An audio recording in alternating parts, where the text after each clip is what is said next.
Hello, my name is Devin Shea. I'm a 20-year experienced junior architect and AEC professional. I am a BIM expert, implementation specialist, and Revit consultant. I have worked on Revit projects in over 30 different disciplines, 5 countries, 15 states, and I've worked on Revit projects in every occupancy type. As a trainer and consultant, I have taught at 7 schools and 5 Autodesk training centers. I have taught over 2,000 professionals in Revit in 2 countries and 15 states. I have been teaching engineers, architects, and artists how to draw for over 20 years. Feel free to follow me on LinkedIn and YouTube and enjoy the videos.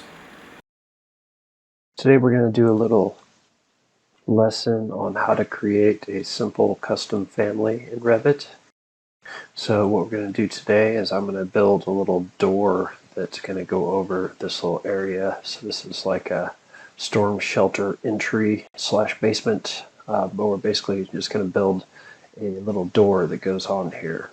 So the first thing we're going to do, we are building a door here, but in this scenario, a door is hosted to a wall, and we don't have a wall to host it to, so we have to create a door that's not a typical door family. So what we're going to do is going to make a generic model family. So I'm going to do a new family. I'm going to browse to where these are. Okay, so a generic model. Lots of different types of generic model. I could make this a face-based, but we're just going to do the most generic version we can here.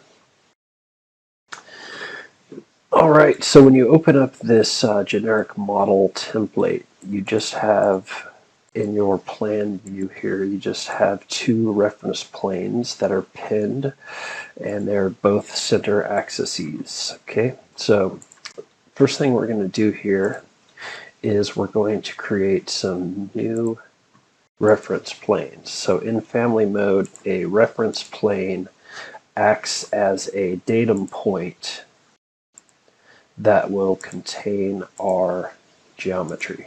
Okay, so what I'm doing is I'm just laying out a square because this is a rectangular shaped object. Next thing I'm going to do is I'm going to come along and I'm just going to place a couple of dimensions on these.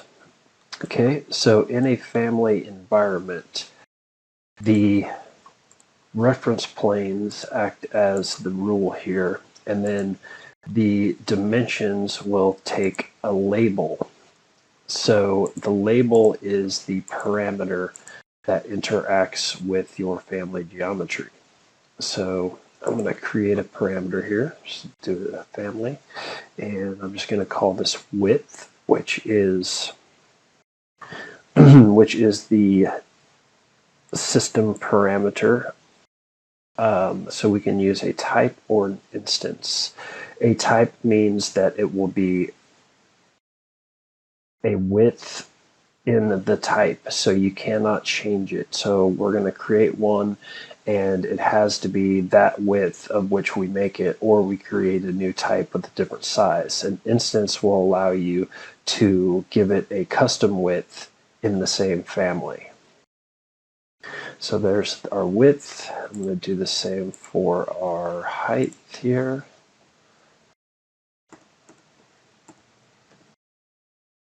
Height type, okay. So when we do this, we can now grab the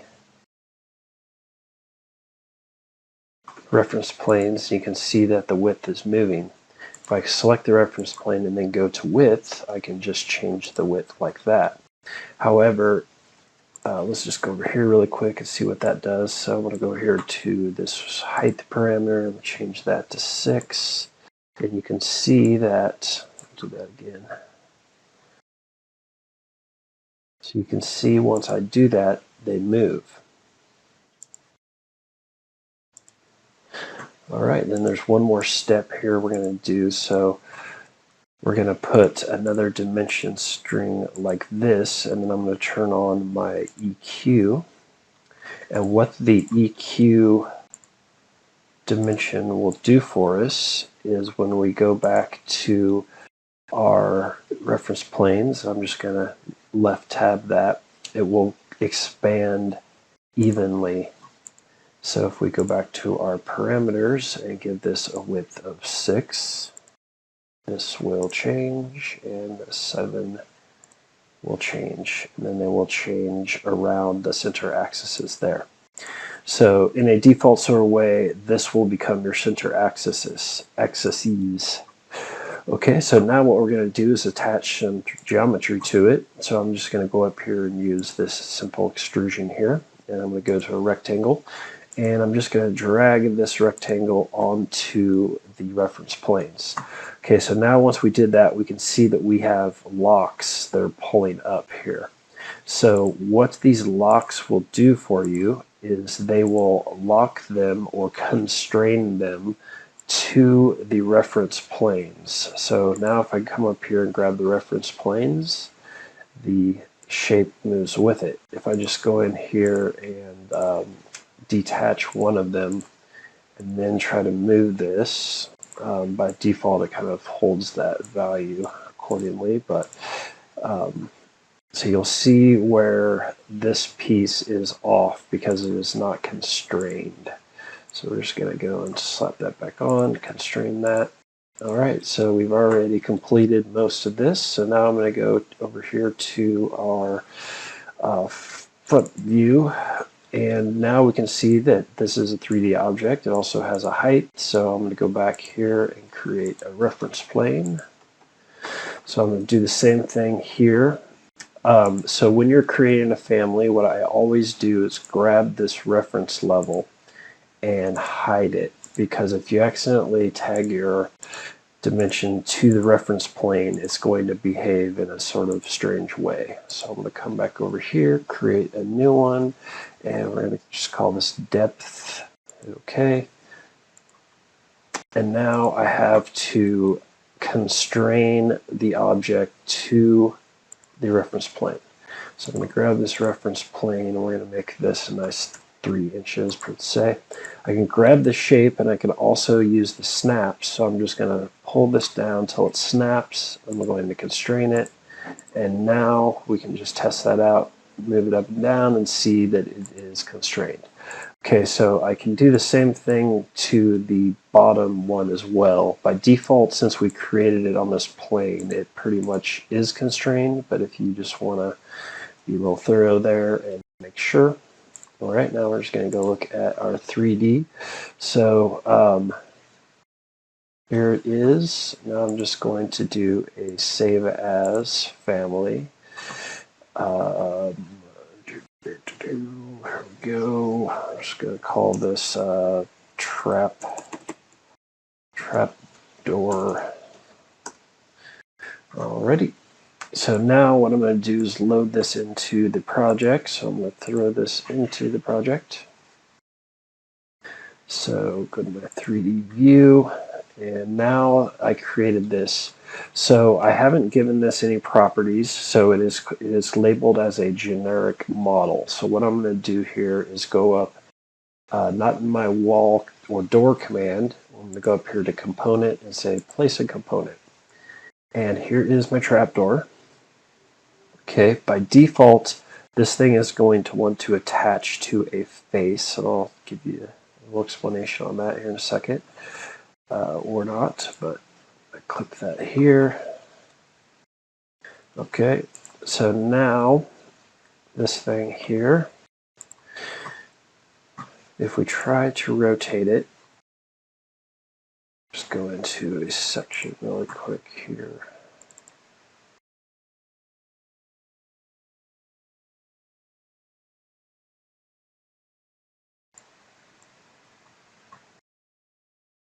Okay, so firstly we will notice how this is not in the view because my generic models is turned off, so we'll do that.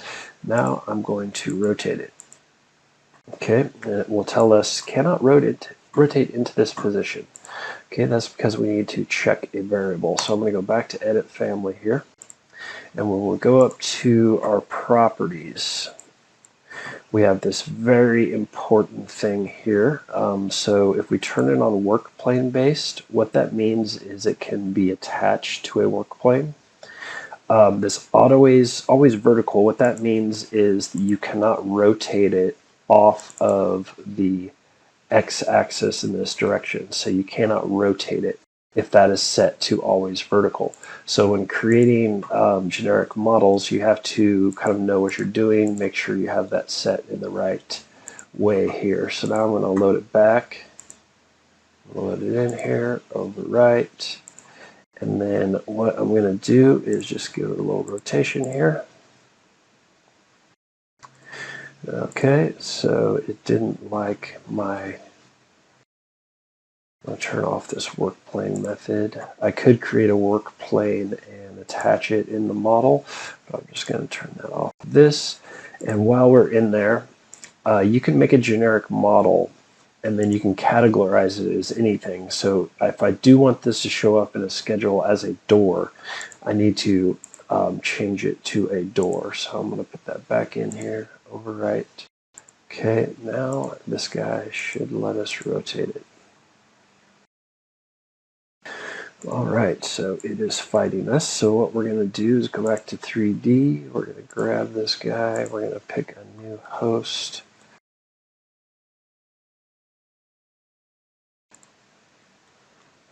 All right. Okay, so can't do that. So all we have to do is rotate this guy. So what I can do is put in a rotational value on this thing, or I can just go back here and make this a work plane based. Okay. So now that this is a work plane, what I can do is pick a new plane for it to sit on. And if I put it on the plane of this sloped object here, that should be okay. Go back to my section here. If I can get to my section, too much stuff open.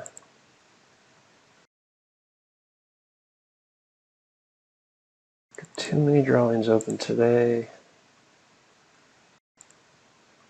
Okay, so here is our object, and if I just use my tab key here, okay, notice how I can press it up and down, so I'm just moving it up and down here.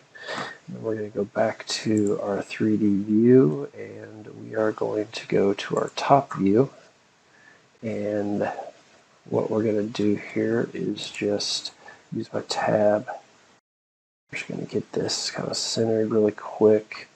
And I'm going to do a quick dimension. Thankfully, I'm using 2023, so I can actually do a 3D dimension, 5 and 6. Okay, so now we're going to grab this. The major difference between instant and type parameters is if I need to change the size of this, I have to go to Edit Type. And let's see, width is 5. Let's do 5 and 6, 5.5 right now. And of course I can't see because I have a roof in my way. Okay, so there's that. Do a quick dimension here.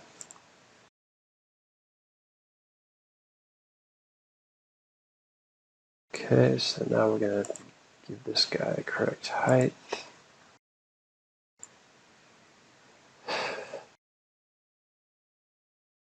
Just 5.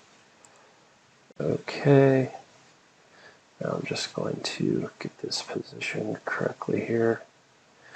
All right, and there we go. Just kind of rough that in for right now, but this is my door, kind of hanging off there just a little bit. But so now if we want to go in and give this thing a little more detail, we can do that. So I'm going to spend a couple more minutes here. I'm going to go into the plan view here. I'm going to throw in a couple of reference planes. Or, oops, put that one on the wrong side. Okay, so what these things will be is like a little indentation in the door, like a reveal or something. So what I'm going to do is we don't need to do parameters everywhere. Just grab this and do 8 inches. Stop being lazy and just go grab all of these. Okay, so basically I'm going to do 8 inches all around here. I'm going to grab the one on the inside. Okay, that was 8 feet and not 8 inches. Right, so basically we just need to grab the inside one. I could give this thing a parameter if I wanted to, but this is just showing you how to do one without a parameter. Okay, so now what I'm going to do is create a void form, and I'm basically going to do the same thing. Okay, so lock it to these reference planes. Okay, I did forget one step. So if you grab your dimensions here and just grab them and constrain them like this, then what will happen is these will always be locked into 8-inch spacing. So if I grab this one and I move it, that gives the 8 inches the same direction. So now if I go down here, and I did draw my void, yes, that is my void, okay. So if I go here, so this is my void. I don't want this to go all the way through. The top of the void doesn't matter where I put it, but now I'm just going to do another reference plane here. And if I want this to go no deeper than this, I'll set this number at, I don't know, 1.5 sounds good to me. So I'll just grab it, lock it, and then I can grab this void and lock it to the reference plane here. So that means whenever we move this up and down, this value will always stay the same here. Okay, so let's load that back in. Okay, and overwrite. And there we will have a little, obviously I have to fix that wall, but then we'll have a little reveal if we want it to. And apparently I can't dimension correctly today. But there you have it. And then just to reiterate this here, if I grab this and go to its type, I can see that this is family doors trap door. So this means that this is a door that used to be a generic model. And there you have it.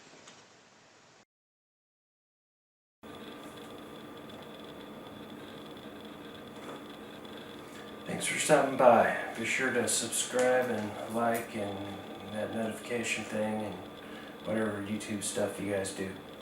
Have a good one.